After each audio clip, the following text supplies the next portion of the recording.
नमस्कार, मी गणेश शिंदे. आपल्या सर्वांचं राजमुद्रा लाईव्हच्या समाज मुद्रा या विशेष सत्रामध्ये मनपूर्वक स्वागत.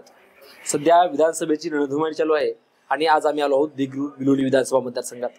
राजमुद्राच्या समाज मुद्रा या विशेष सत्रामध्ये आपल्यासोबत आहेत माजी सनदी अधिकारी तथा अनेक मंत्र्यांसोबत ज्यांनी काम केले, मंत्रालयातला चांगला अनुभव आहे असे उच्च शिक्षित व्यक्तिमत्व इंजिनियर मधुकरजी सगरुळीकर आपल्यासोबत आहेत. साहेब नमस्कार. नमस्कार साहेब, आपण अपक्ष म्हणून उमेदवार आहात या बिलोली विधानसभा मतदारसंघामध्ये. आपण एकंदरीत फिरत आहात, प्रचार यंत्रणा कशी चालू आहे या संदर्भात काय सांगाल? मी मधु गिरगावकर या बिलोली विधानसभा मतदारसंघाचा भूमिपुत्र आहे. सगरोळी तालुका बिलोली या गावचा रहिवासी आहे. सेवानिवृत्तीनंतर या भागाचा विकास व्हावा, हा बिलोलीचा भाग जो आहे गोदावरी, मांजरा, मन्याड, लेंडी या मधील सुपीक प्रदेश आहे. या ठिकाणी 70 ते 80 फुटावर मुबलक पाणी लागते. त्याबरोबर आपण इतर वाळवंटी भागामध्ये, महाराष्ट्राच्या इतर भागामध्ये पाहिलं, लातूर, उस्मानाबाद, सोलापूर या भागामध्ये 700 ते 800 फुटाला देखील पाणी लागत नाही. तथापि त्या भागामध्ये 10 ते 15 साखर कारखाने आहेत. परंतु माझा हा बिलोली तालुका आहे, यामध्ये एवढी पाण्याची उपलब्धता आहे.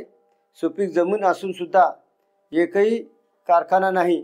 त्यामुळे या भागातील सुशिक्षित बेरोजगारांना कुठलेही हाताला काम नाही, त्याचबरोबर मेंदूलाही काम नाही. त्यामुळे या भागामध्ये मोठी व्यसनाधीनता आणि नैराश्याचे वातावरण निर्माण झालेले आहे. त्यामुळे सेवानिवृत्तीनंतर या भागातील तरुणांना हाताला काम मिळाले पाहिजे म्हणून मी या भागामध्ये बिलोली या ठिकाणी MIDC स्थापन करण्याचा प्रयत्न केला आणि अवघ्या 6 महिन्यामध्ये या ठिकाणी मला ते मंजूर करून त्या ठिकाणी चालू करण्यामध्ये यश मिळालेले आहे. आणि येत्या काळामध्ये सुद्धा ह्या भागामध्ये अनेक कारखानदारी, साखर कारखाने आणि शेतीवर आधारित उद्योग आणि व्यापार या ठिकाणी निर्माण व्हावा, माझा मुख्य उद्देश डोळ्यासमोर ठेवून माझ्या मित्रमंडळाच्या वतीने आणि या भागातील माझ्या सहकाऱ्यांनी जी विनंती केली, त्यामुळं मी या ठिकाणी अपक्ष उमेदवार म्हणून निवडणुका लढवित आहे. आणि मी मागील 2 वर्षामध्ये जी आता सांगितलेलं MIDCचं काम आहे, त्याबरोबर अनेक रस्ते जसे की सगरोळी फाटा, कुंडलवाडी हा रस्ता अनेक 40 वर्षापासून अपूर्ण होता.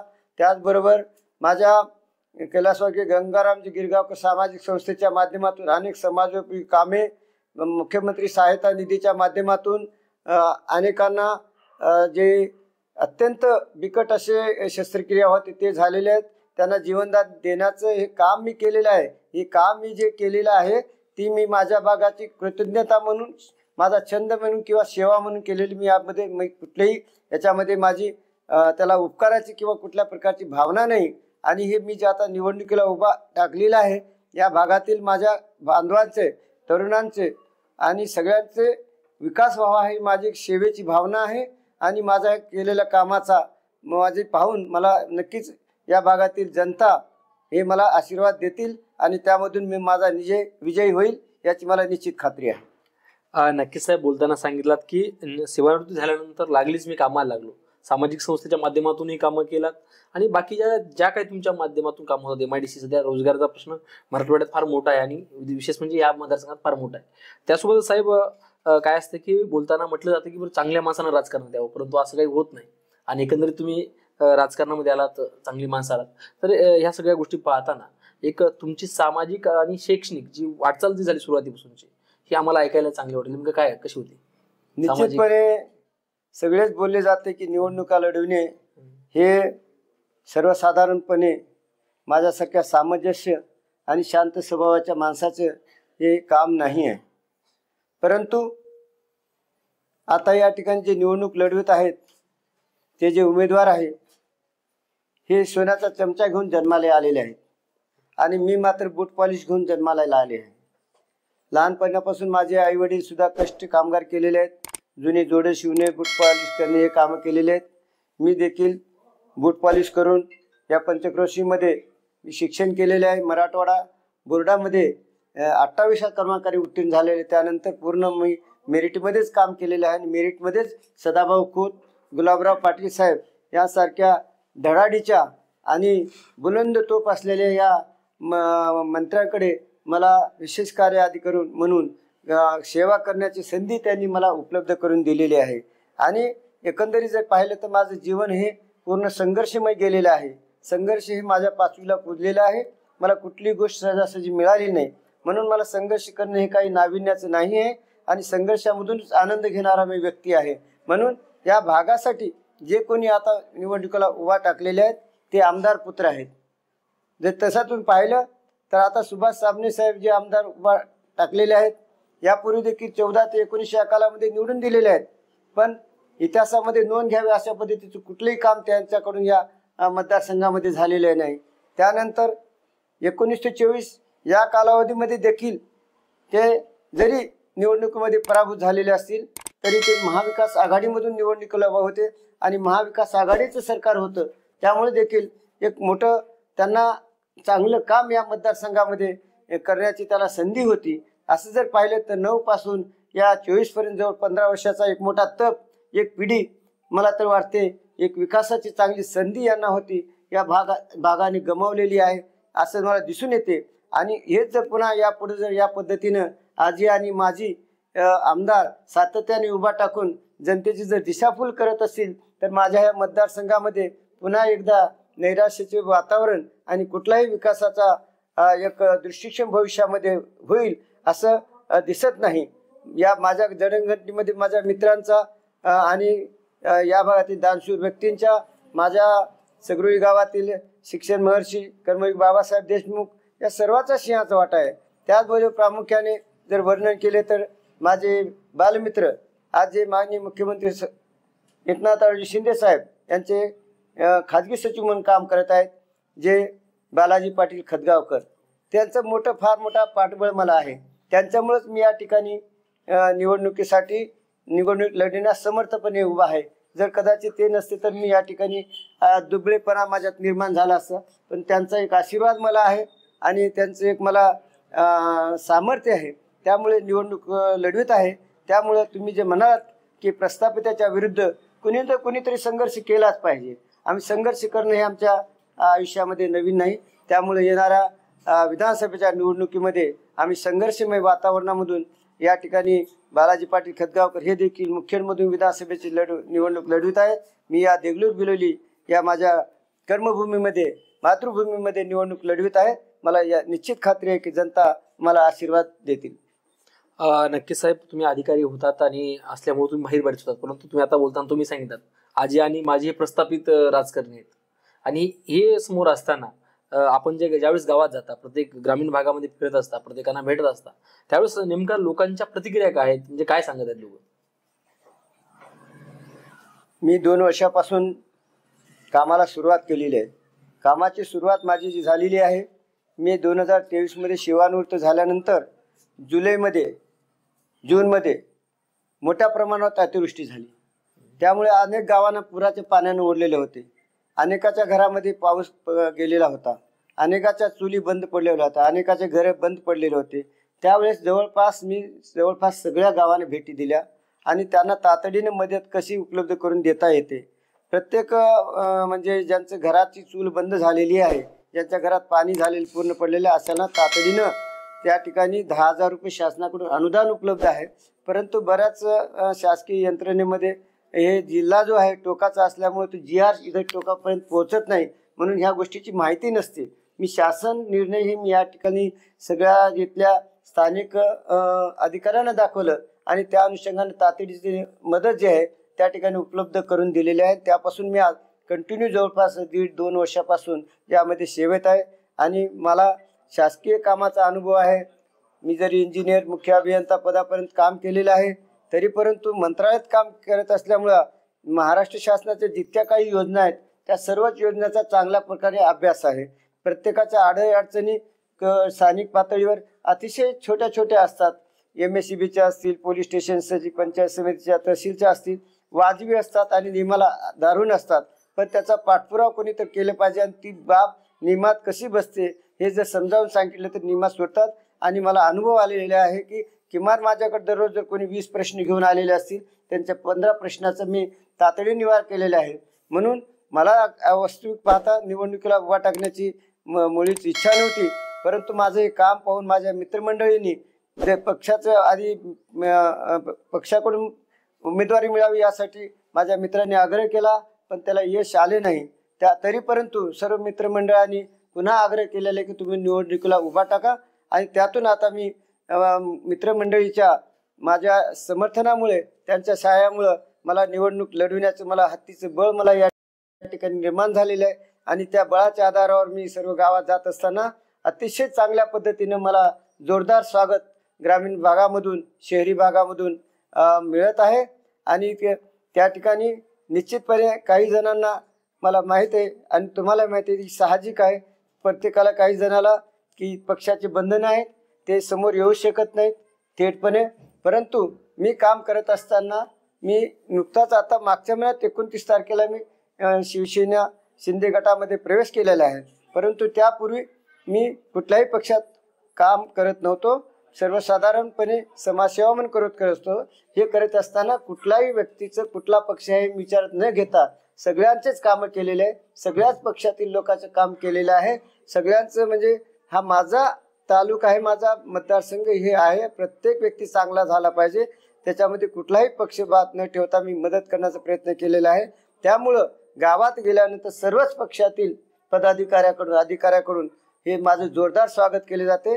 मला निश्चित ते सहकार्य करणार. काही जण प्रत्यक्ष सहकार्य करतील, काही जण अप्रत्यक्षपणे आशीर्वाद देतील, परंतु मला या भागातील जनता या भूमिपुत्र म्हणून माझा स्वीकारून मला निश्चितच मला विजय मिळवून देतील याची मला खात्री आहे. नक्कीच साहेब, तुम्ही अपक्ष असल्यामुळे तुम्हाला सर्व पक्षातले सगळे संप्रदाय असं म्हणतात. बरं, तुम्ही एकंदरीत एवढं चांगलं काम असताना कुठल्याही पदावर नसताना तुम्ही MIDC सारखी कामं केलात, बरीच कामं केली म्हणतात. कसं काय, म्हणजे कोणत्या पक्षाकडे तुम्ही मागणी केलात आणि तुम्हाला का तिकीट मिळालं नसावं, काय वाटतंय? मी सुरुवातीला सामाजिक काम म्हणून काम केलेले. सामाजिक काम करणं, लोकांना मदत करणं हा माझा आता एक मी छंद बनवलेला आहे. माझ्या या जीवनाच्या यशामध्ये या भागातील दानशूर व्यक्तीचा, मित्रांचा खूप मोठा सिंहाचा वाटा आहे. या सामाजिक ऋणातून उतरावी या दृष्टीने मी काम करत आहे. हे काम करत असताना मला माझ्या डोळ्यासमोर माननीय मुख्यमंत्री एकनाथजी शिंदे साहेब यांचा आदर्श होता. कारण मी मुंबईमध्ये जवळपास 20 वर्ष काम केलेले आहे.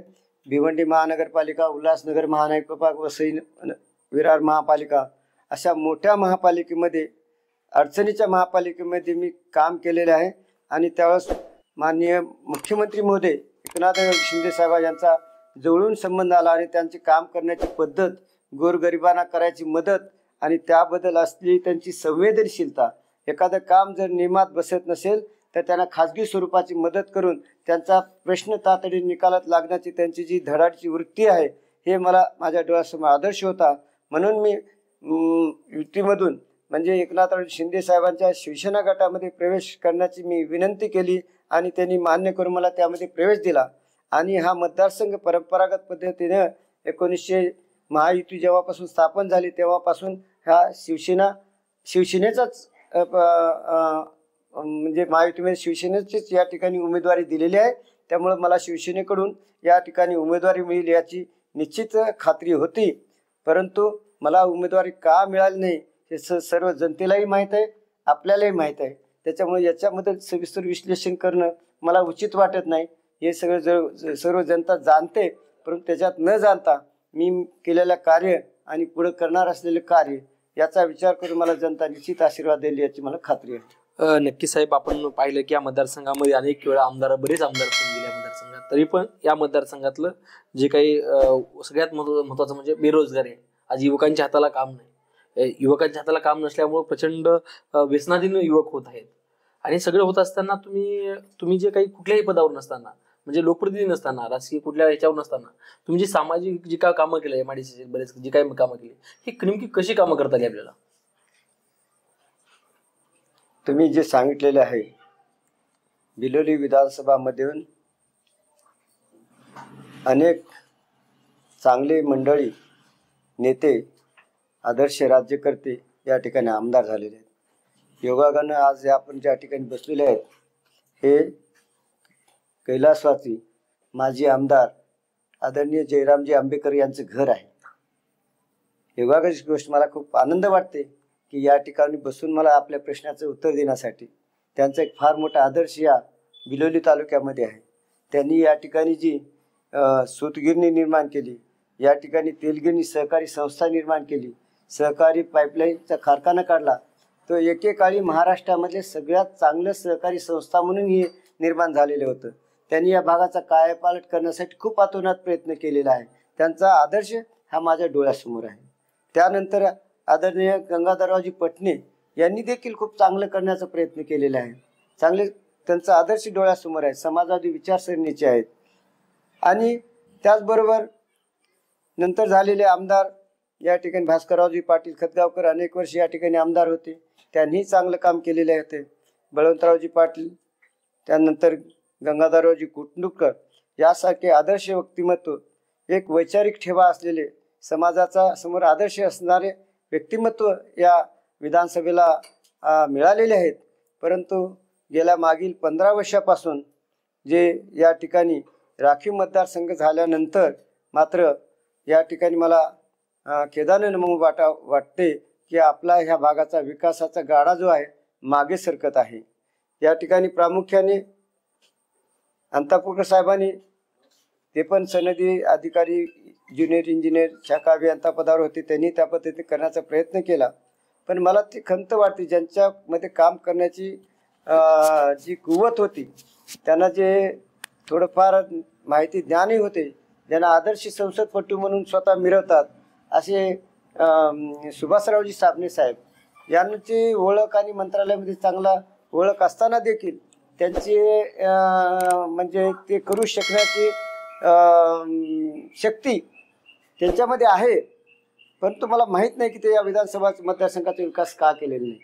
मला याची खंत वाटते. आणि कदाचित ते जर चांगल्या पद्धतीने या मतदारसंघामध्ये काम केले असते, मागच्या 10-15 वर्षामध्ये काही कारखाने काढले असते, मी जसं आता MIDC स्थापन केली, 2-3 साखर कारखाने केले असते, मी निश्चित विधानसभेला उभा टाकलं नसतं. उलट मी त्यांना मदतच केली असते. कोणीच या ठिकाणी करत नाही. म्हणून मला नाईलाजास्त या ठिकाणी निवडणूक लढवण्यासाठी मला नाईलाजास्त या ठिकाणी मला हा निर्णय घ्यावा लागला आहे. आणि मी निश्चितच या ठिकाणी मी आता जे माननीय आदरणीय जयरामजी आंबेकर साहेब, गंगाधररावजी पटणे साहेब, भास्कररावजी पाटील खतगावकर साहेब यासारखे जे महान व्यक्तींनी या ठिकाणी एक आदर्श या मतदारसंघाला निर्माण केलेला आहे, तो पुढे चालू ठेवण्याचा निश्चित प्रयत्न करणार आहे. आणि या भागाचा जो मान पान सन्मान या भागातील आमचे जे नागरिक आहेत हे बहुभाषिक आणि बहुजन समाजातील आहे. अतिशय सात्विक पद्धतीचे आणि संत वाङ्मयातील आणि भावनिक भक्ती मार्गातील आहेत. आणि त्यांना भक्ती मार्गातील भक्तिपंथातील आणि दयावान स्वरूपाचे आहेत. आणि त्यांचा मान मर्यादा आदर राखण्याचा मी भविष्यामध्ये निश्चित प्रयत्न करणार आहे. आणि माझ्या हातून या भागाची कुठलीही भविष्यामध्ये त्यांचे अवमानना होईल की कोणी मला पळून जाणारा आमदार म्हणेल, अशा पद्धतीचं कोणी मला बोलेल, अशा पद्धतीचं माझ्याकडून वागणूक होणार नाही याची मी निश्चित काळजी घेणार आहे. नक्की साहेब, खरंच तुमच्यासारखं बोलणं आणि एखाद्या म्हणजे पहिल्यांदा सगळ्या आमदाराची हे करणं, आणि जर मग ह्या मतदारसंघाचा विकास झाला असता तर मला गरज देखील नव्हती. एवढं मोठं उदाहरण खरंच तुमचं. आणि आता बोलताना एक विषय निघाला, पळून जाणारा आमदार. ह्या तुमच्या पळून गेलेल्या म्हणजे पत्रकार प्रश्न विचारत होते आणि आमदार पुढे पडत होता, या गोष्टीमुळे आपल्या मतदारसंघाची जवळपास बरीच ज्या ठिकाणी चर्चा झाली, भयानक व्हिडिओ व्हायरल झाला. या सगळ्या प्रकरणाकडे आपण कसं बघता? नाही, प्रत्येकाची क्षमतेचा आणि प्रत्येकाचा त्या याचा वैयक्तिक स्वरूपाचा भाग आहे. याच्यावर मी काही त्याच्यावर मी भाष्य करत नाही. परंतु हे व्हायला नाही पाहिजे होतं. असं कुठल्याही आलेल्या प्रसंगाला समर्थपणे सामोरं गेलं पाहिजे. आपण लोकप्रतिनिधी, लोकांच्या समस्या, लोकांच्या प्रश्नासाठी आणि त्या प्रश्नाच्या अनुषंगाने पत्रकार बांधवांनी विचारलेले प्रश्न, त्यांना काही शंका कुशंका असतील त्याचं समर्थपणे आपण केलेल्या कामाचं समर्थन केलं पाहिजे. आणि जे आपल्याला जे काही वाटते त्याचं आपलं जे काम हे पारदर्शकपणे ठेवून त्याचा योग्य खुलासा करणं गरजेचं असतं, एवढंच मला वाटते. पण त्यांनी जे काय केलं त्याच्याबद्दल मला काही म्हणायचं नाही. नक्की साहेब, बरोबर आहे. त्यासोबतच जर एखाद्याची आपल्याला संधी मिळाली, आपण अपक्ष म्हणून उभा टाकलात, कदाचित एक उच्च शिक्षित व्यक्तिमत्व म्हणून, एक चांगलं काम करणारे व्यक्तिमत्व म्हणून जर तुम्हाला संधी दिली, तुम्ही जर आमदार झालात, तर येणाऱ्या काळामध्ये आमदार झाल्यानंतर या मतदारसंघामध्ये कोणकोणती कामं करतात, काय सांगाल? मी या भागाचा भूमिपुत्र आहे. मी लहानपणापासून पाहतोय. मी या भागामध्ये अनवाणी फिरलेला आहे आणि आमच्या भागाचा मी लहान असताना पाहिलेले की या भागात मजुरी मिळत नाही. बेरोजगारी असल्यामुळं म्हणजे अशिक्षितांना सुद्धा दिवाळीची सुगी झाल्यानंतर रोजीरोटीसाठी तेलंगणामध्ये लोकांना जावं लागत होते आणि आजही जातात. मी त्यावेळेसच माझ्या उराशी मी एक विचार केला होता, एक पाहिलं होतं की एक स्वप्न पाहिलेलं होती, काही दिवसांनी तरी हा भागाचा सुपीक भागाचं परिवर्तन होईल. जेव्हा लहान लहान मुलं जे शाळेत शिकणारे असतात त्यांना एकटे घरी ठेवून आई वडील जेव्हा कामासाठी दुसऱ्या भागात जातात, याच्यासारखं म्हणजे करुणामय प्रसंग कुठलाही नसतो. तर तो प्रसंग या भागातील लोकांवर आजही बितत आहे आणि त्यावेळेसच वाटलं होतं की हा भागाचा बदल झाला पाहिजे. मी करेन असं मला कधी वाटलं नाही, पण मी आधीपासूनच मेरिटमध्ये आहे आणि माझं न जाणे भगवंताची किमया असेल किंवा भगवंताने मला दिलेली बौद्धिक क्षमता असेल की त्यावेळेस देखील मला वाटतं या भागाचा कायापालट व्हायला पाहिजे आणि मी जर करू शकलो तर निश्चित त्याची मी संधी सोडणार नाही. या भागातली जमीन पाणी हे सगळं सोन्यासारखं आहे, पण ते मातीमूल आहे. सोनं रस्त्यावर पडलेलं आहे, त्याला उचलून दागिने करण्याची संधी मला प्राप्त झालेली आहे. मी आता जे सांगितले सगळ्याच गोष्टी बऱ्याच सांगण्यासारख्या आहेत. गोदावरी नदीवर, मांजरा नदीवर, मन्नाड लेंडीवर छोटे छोटे साखळी पद्धतीचे बंधारे बांधणे, संपूर्ण जमीन इरिगेशन खाली आणणे शक्य आहे. रेल्वे मार्ग बोधन, बिलोली, नरशी, लातूर जाणं शक्य आहे. अनेक महामार्ग या करण्याचे आणि प्रामुख्याने आपला हा देगलूर भाग आपला आणि बिलोली भाग अवघे 3 तासाच्या अंतरावर हैदराबादच्या जवळ आहे. हैदराबाद हे आंतरराष्ट्रीय विमानतळ आहे, म्हणजे 3 तासानंतर आपण जगाच्या पाठीवर कुठेही जाऊ शकतो. मुंबईमध्ये देखील जवळपास ठाण्यामधून जर एअरपोर्टला जायचं 4 तास लागतात.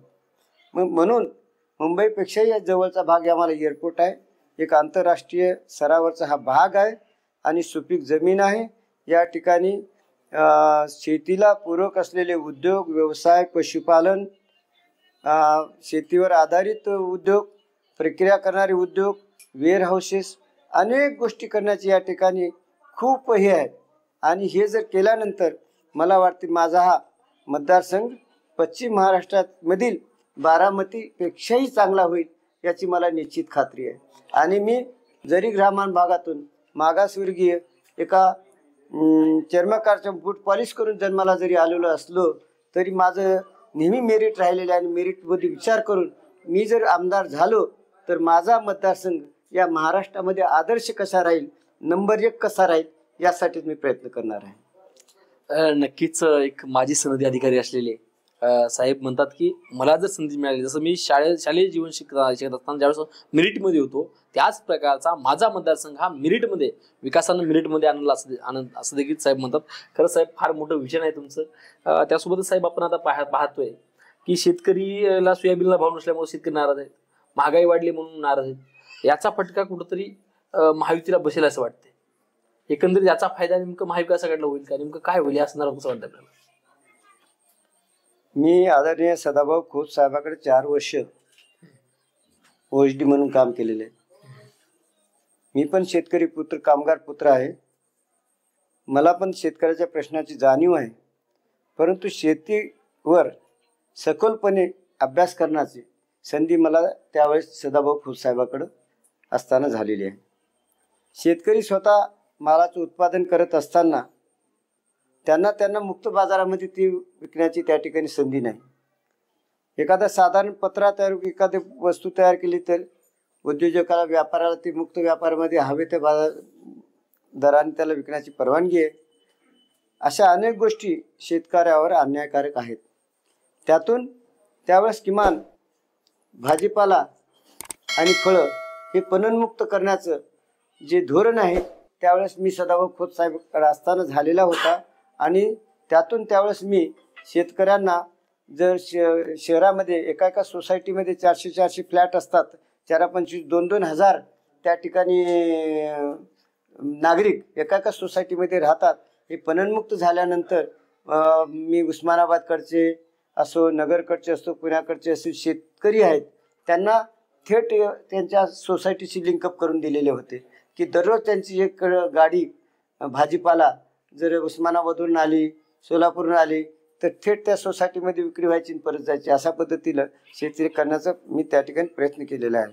तर शेतीमालाला जे भाव भेटत नसेल तर मला त्याचा सगळ्यात महत्त्वाचा भाग हा वाटतो. काही धोरण केंद्र शासनाद्वारे आहेत की त्यावर जे शेतीचं उत्पादन झालं तर त्याच्यावर टॅक्सेशन जो स्ट्रक्चर आहे की उत्पादन जास्त झालं तर त्याला निर्यातीसाठी चांगलं धोरण, निर्यात कसं होईल माल, तर ते विचार करता आलं पाहिजे जेणेकरून त्याला भाव चांगला मिळेल. आणि सगळ्यात चांगली गोष्ट म्हणजे शेतीवर आधारित जे उद्योग आणि व्यापार जे आहे त्या भागात जर निर्माण झाले तर त्याला निश्चितपणे भाव मिळेल. आज आमच्याकडे या भागामध्ये सोयाबीनचे जवळपास क्लस्टर असल्यासारखं आहे. हजारो एकर जमीनमध्ये सोयाबीन या ठिकाणी पिकवलं जाते. पण ते सोयाबीनचं जे त्याच्यावर प्रक्रिया किंवा खाद्य जे बाकी पेंड वगैरे दुसरीकडे जाते, पण त्याचं जे बाय प्रोडक्ट आहे पेंड करणं, तेल करणं या भागातील गरज आहे. तर तशा पद्धतीचे उद्योग याच जर माझ्या बिलोलीच्या MIDC मध्ये झाले, याच भागामध्ये त्याचे स्टोरेजेस झाले तर त्यांना निश्चितपणे या माझ्या भागातील शेतकऱ्याला निश्चितपणे याच ठिकाणी जास्त भाव भेटेल आणि शेतीला आवश्यक असणारे अवजारे कमी किमतीमध्ये आणि उत्पादन हे सुद्धा कमी किमतीमध्ये या भागामध्ये मिळणं शक्य आहे. तर त्यासाठी शेतकऱ्यावर जे प्रश्न सोडवण्यासाठी देखील माझा बराच अभ्यास झालेला आहे. त्या दृष्टीने मी निश्चित प्रयत्न करणार आहे. नक्की साहेब, जर एखाद्या राजकारण्याला हा प्रश्न विचारला तर राजकारण्या दुसऱ्यावर टीका करतो आणि आपला फायदा करून घेतो, परंतु तुम्ही नेमकं शेतकऱ्यांचा कसा भाव वाढला पाहिजे, शेतकऱ्यांना नेमकं काय झालं पाहिजे हे काय असतं की उच्च शिक्षित माणसाचं अनुभवातलं हे जे काही असतं हे खरंच महत्त्वाचं आहे. साहेब, तुमच्या माध्यमातून, राजमुद्रा न्यूजच्या माध्यमातून सर्व जनतेना, मतदारांना काय आवाहन कराल, काय सांगाल? सर्वप्रथम राजमुद्रा चॅनलचे मी खूप खूप आभारी आहे की आपण माझी मुलाखत घेऊन माझे विचार, माझ्या भावना ह्या लोकांपर्यंत पोहोचण्याचा आपण या ठिकाणी चांगला उपक्रम आपण राबवलेला आहे. या राजमुद्रा चॅनलच्या माध्यमातून मी जनतेस मतदारांना आवाहन करतो की मी या ठिकाणी माझी क्षमता नसताना देखील या ठिकाणी माझा जो आवड आहे, माझा जो छंद आहे की माझी ही जन्मभूमी, ही कर्मभूमी, या भागाचा विकास व्हावा. या भागातील सर्व थरातील युवक, भगिनी, महिला, व्यापारी, उद्योजक यांचा सर्वांगीण विकास झाला पाहिजे आणि माझा मतदारसंघ महाराष्ट्रामध्ये नंबर 1 आला पाहिजे. पश्चिम महाराष्ट्राच्या धर्तीवर या ठिकाणी विकास झाला पाहिजे. त्यापेक्षा पुढे गेल्यासाठी माझं हे जे ध्येय आहे, माझं हे ध्येय पूर्ण करण्यासाठी येणाऱ्या विधानसभा निवडणुकीमध्ये मी उमेदवार म्हणून उभा आहे आणि माझं निवडणूक चिन्ह जे आहे ऊस आणि शेतकरी. आज यातील शेतकरी आमचा कोरडा आहे, पण ऊस असलेला शेतकरी मला या ठिकाणी निर्माण करण्याचं ध्येय आहे. ते पूर्ण करण्यासाठी मला या ऊस असलेल्या शेतकऱ्याच्या चिन्हावर 9 नंबरचं बटन दाबून मला या ठिकाणी आशीर्वाद द्यावा अशी मी या ठिकाणी सर्व मतदार बंधू भगिनींना विनंती करतो. धन्यवाद. धन्यवाद साहेब, आपण वेळातला वेळ काढून राजमुद्रा न्यूजच्या माध्यमातून संवाद साधला त्याबद्दल आपले पुन्हा एकदा मनापासून खूप खूप धन्यवाद.